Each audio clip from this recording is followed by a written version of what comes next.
Bapak kita ini bukan cuma kaya raya, mampu, maha kuasa, dan dia sanggup memberi apa saja dalam hidup saudara.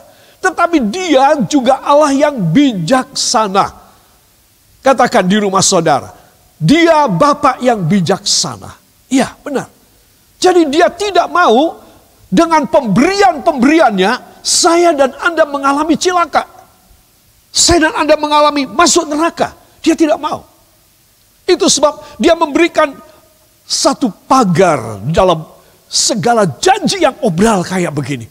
Rasanya Tuhan tidak mikir ya, kok bilang apa saja yang aku minta akan diberikan kepadaku. Iya, bagi Tuhan mampu. Itu sebab karena kemampuannya dahsyat, maka dia mempunyai rem yang dahsyat. Saudara melihat mobil-mobil yang mahal, mempunyai tenaga horsepower yang besar. Saudara, torsi yang besar. Tidak cukup horsepower saja, tenaga kudanya harus besar. Tetapi juga harus mempunyai torsi. Torsinya harus besar.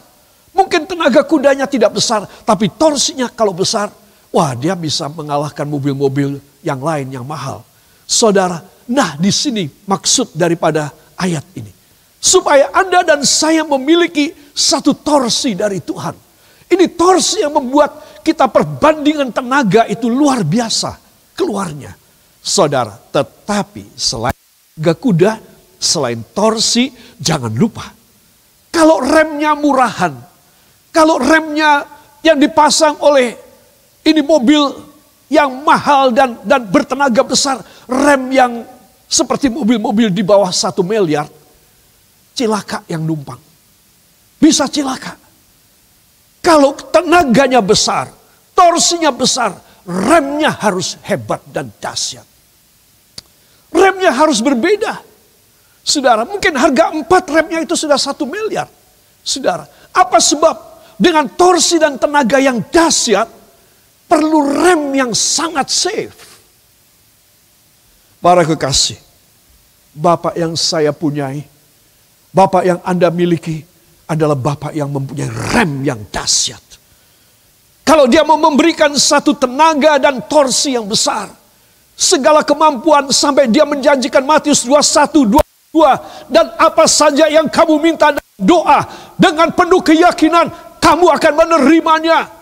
Oh, saudara, jangan keburu saudara. Wah, saya akan minta dan saya akan dapat. Itu sebab banyak orang Kristen mundur dari Tuhan, kecewa berat. Apa sebab?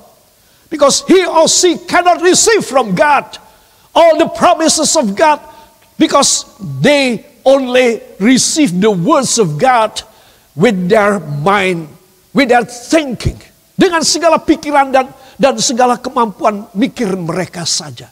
Mereka tidak tahu dengan persis apa maksudnya ini.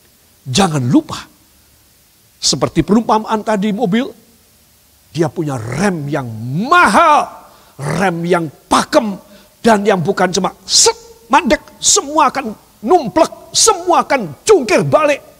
Oh, itu mobil murahan. Satu mobil yang sangat mahal, dia akan mengerem tanpa terasa dia berhenti. Saudara, ini yang Tuhan kerjakan buat saya dan buat saudara. Itu sebab saudara mesti tahu, kenapa ya perjanjian Tuhan gak terjadi ya sama aku. Karena saudara cuma minta tenaga dan kuasa. Saudara cuma minta jaminan, Tuhan pasti menjawab. Tuhan bilang, nak, kalau aku ngasih sama kamu, padahal kamu ini tidak pada proporsi, tidak pada kemampuan, tidak pada legalitas yang cocok. Nak, bahaya buat kamu.